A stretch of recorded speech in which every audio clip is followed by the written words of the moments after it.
Welcome to the Mindcare podcast, where we talk about today's most relevant issues on mental health and wellness.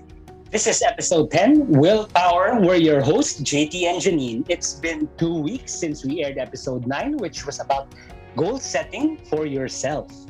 And now, I think it's really apt to talk about how to stick to it.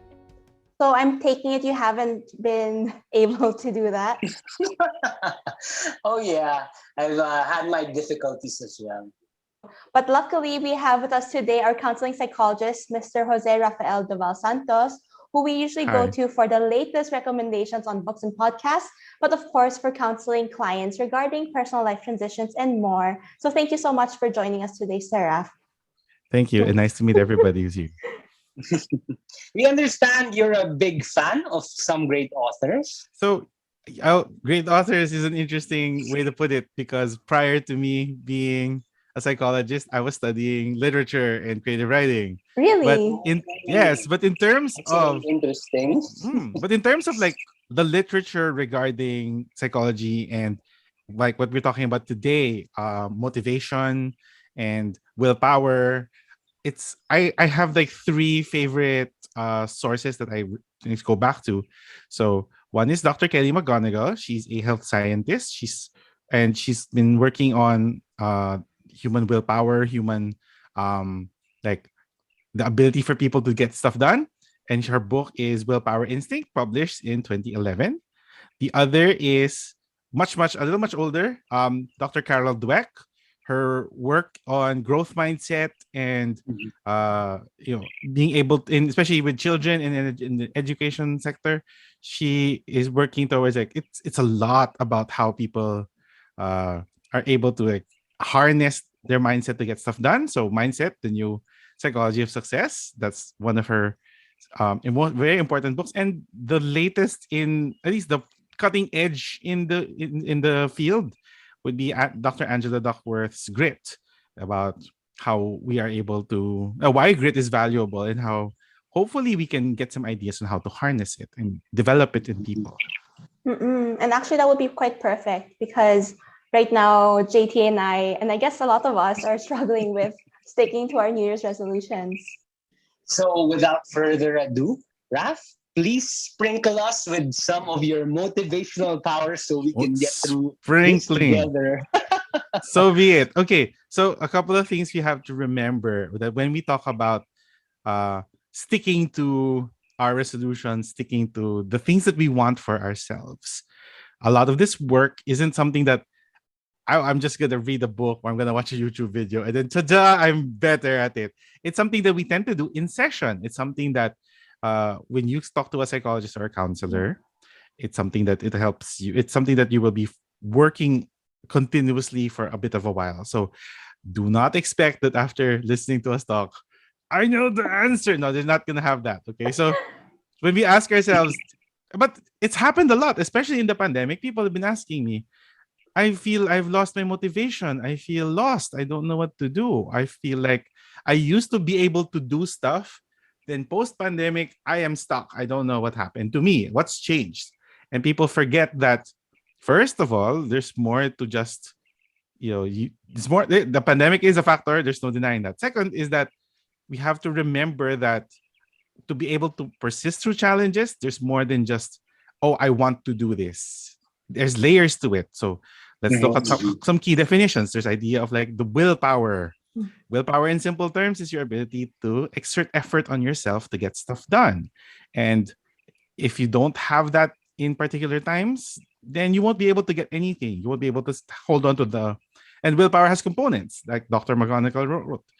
There's the idea of the being able to say that I will do something, or in the face of temptation to say I won't do something, like a New Year's resolution, for example, to diet. I won't eat that cheesecake. um, or if it's like I need to go to the gym, I will do the gym. And finally, the idea is, why is it important? I want to do this because like the meaning you assign, the value you assign, the thing you want to do. Like I want to know, like JT, for you, for example, what's like a impulsive want that you've been struggling with this new year?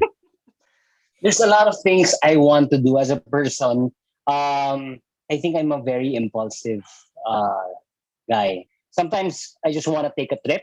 So Mhm. I just call up my friend and I pick him up, and then we just go for it. We go to the nearby provinces to have lunch or something like that, as in out of the blue. So that's something impulsive.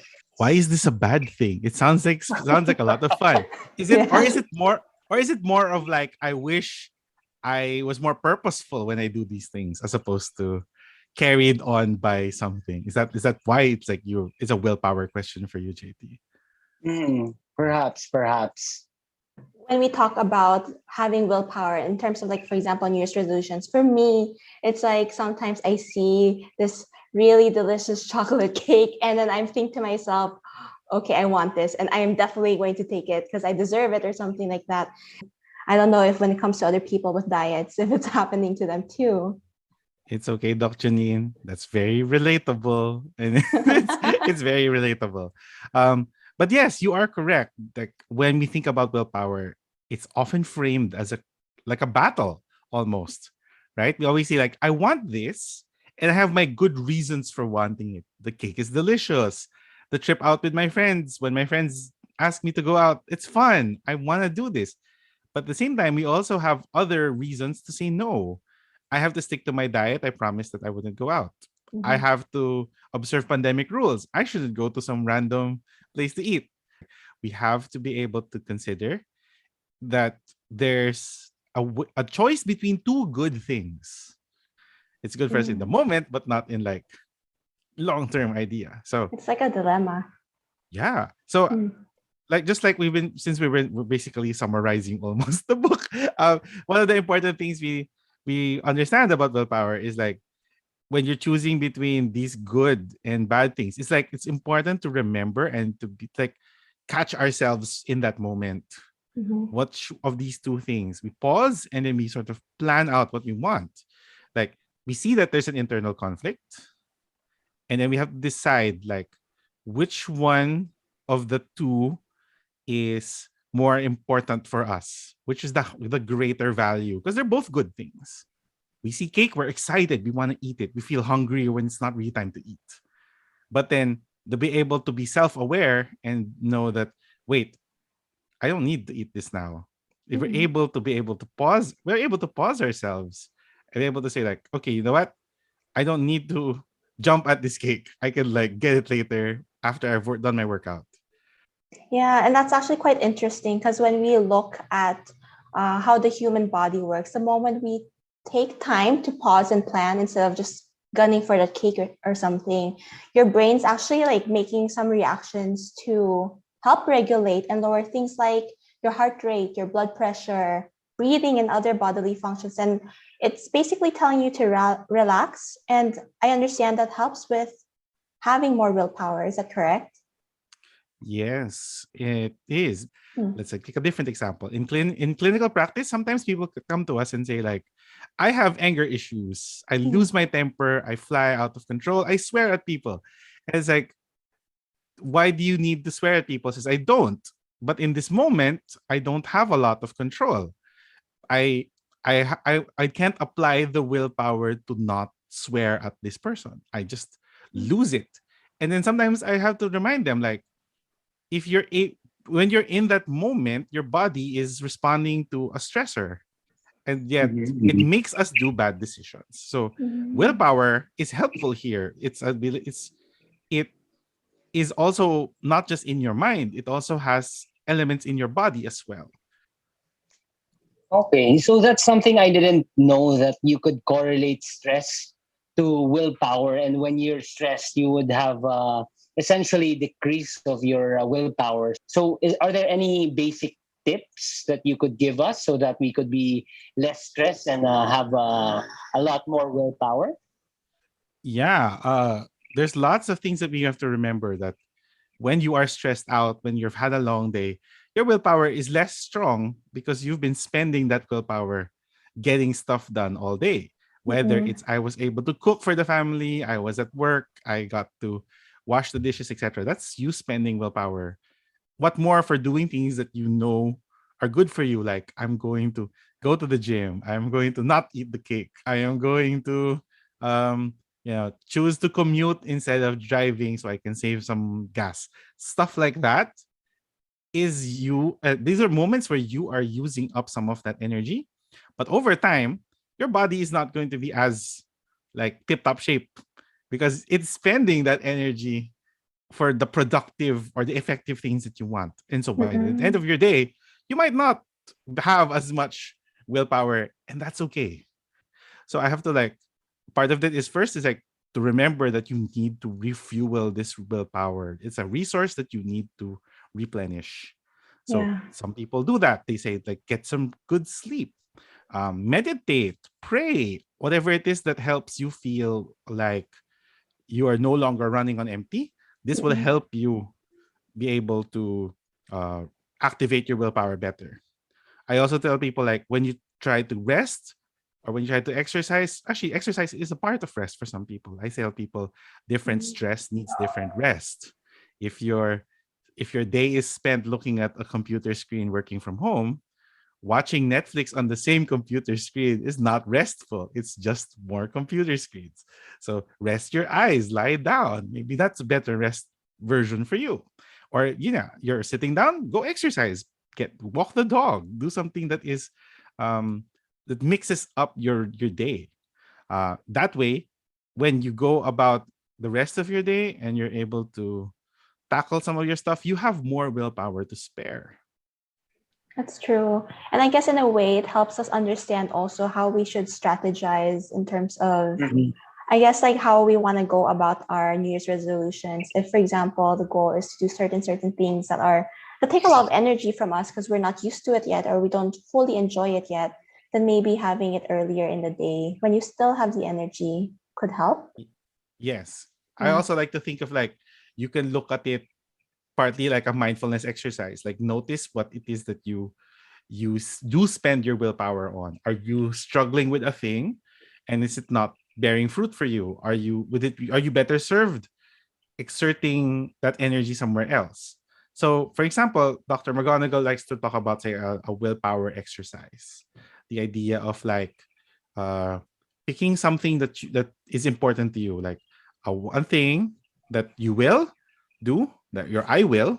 This is my I will thing. I will go to the gym, or like I will not do. Or the I won't. The I won't eat junk food every day.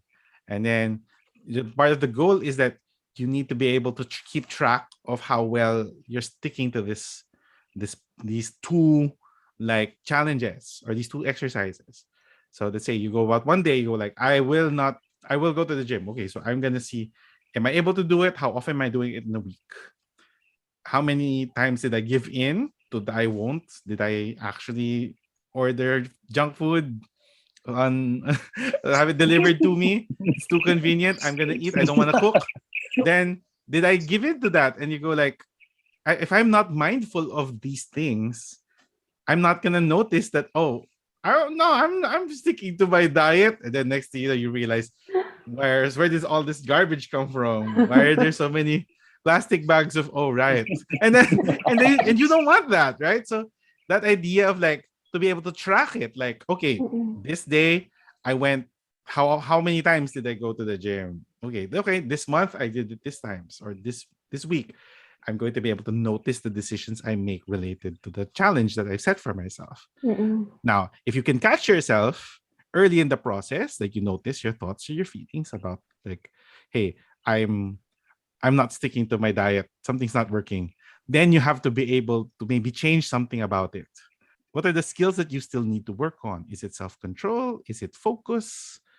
Can I work on it myself? Do I need help to help me work on it? There's nothing wrong with asking for help. So you need help, and go for it. And there's also something like being able to like um I guess if we now shift the mind view to make it more of a cognitive behavioral approach where you will create rewards and punishments for yourself to do a certain kind of behavior, then Mm-hmm. you can also totally do that. It allows you to streamline some of your process and then give yourself something that incentivizes you. Actually, speaking of the reward system, no, I started doing this thing where I would reward myself with 30 minutes of Harry Potter audiobook as long as I walk 30 minutes a day. So actually, I would do it sabay. So it means that if I decide to not walk, I don't get to listen to the next chapter of Harry Potter. And vice versa. If I walk, I finally get to know what happens next. So it kind of works for me, actually.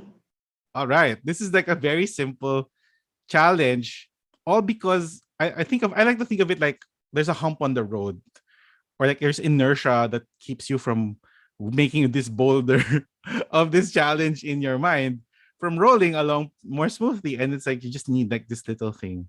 So yeah, that's the kind of thing. And ultimately, I like to tell people like you get to own the benefits of your success. So Mhm. getting to do it is like this. I didn't make that happen. You did, and you want to be Mm-mm. able to hold on to that. Mhm. I have a question. So there's like, parang a lot of times people talk about remembering your why when you're trying Yeah, to that's achieve right. something. But then let's say we have something like short-term gratification of being able to have something else instead, and we forget to remember that long-term why. What would you say we can do to help avoid that? Well, in the moment, it's easy to forget a why. Like we are tempted by something, and it's like I want this now. Sometimes we don't think we'll have opportunities again. It's easier to think like I will miss out if I don't go with my friends. I will miss out if I don't try this now. Or like this is just a one-time thing, and then I just want to see what it's like. And then what happens is that you don't, it doesn't become a one-time thing. It becomes like a habit. We have to remind ourselves that why. Remind ourselves like what is the version of me that sticks to this why? Will I like that version of me more? The other thing I tell people is like remember that the feeling that you have that craves this, it's a feeling that is temporary. It doesn't live inside you. It's a visitor to you. It's going to leave, and then you're the one that prevails. You're the one that persists. You're the permanent figure here, not your feelings. So it's good to be more aware of what those feelings are inside you, because you're the boss, not your feelings. Do you have any last words to say to our listeners, Ra? Not on the top of my head. I think I just hope that whatever endeavor that they choose, it's okay if it didn't work out. It's all right. And people can falter with the things that they're motivated in, but that doesn't take away the effort that they did. Is I honor that effort. The effort is more important than the results sometimes. This is one of those times. Mhm. It maybe didn't work out now, then you just have to try a little harder. And then it's okay. And Mm-mm. maybe the trying hard isn't what's working, then we try smarter. Let's find a different strategy. So Yeah. there. And that's kind of stuff that that's kind of stuff we do here. We're counselors, we're therapists. We try to help people figure that smarter solution for themselves. Mm-mm. Thank you. So we actually can find Raf or Mr. Jose Rafael Doval Santos on Mindcare Club. He's one among many of the psychologists and counselors there, trained to help you become a better version of yourself. And they can really help you set goals, find some possible roadblocks, and get you through that journey that you're in for. So if you've found that over the years, it's been hard for you to follow through with your plans and would really like to have some guidance, check out mindcareclub.org to book an appointment with any of our first step providers. And we actually also cater to other mental health concerns as well. As always, this podcast is not a substitute for any mental health consultation and only serves to spread awareness. And in this instance, I hope it truly did spread awareness when it comes to willpower and grit to keep us going and motivated all throughout the year. It's just January, towards the end of January, and there's still 11 months to go. Don't forget to like and share this video and follow us on our Spotify account at Mindcare Podcast. Join us again next time as we continue to help lessen sadness in the world, one podcast at a time. Thank you very much, Raph. Thank you Thank so you too much. for having And me. Thank you to everyone listening. Bye bye.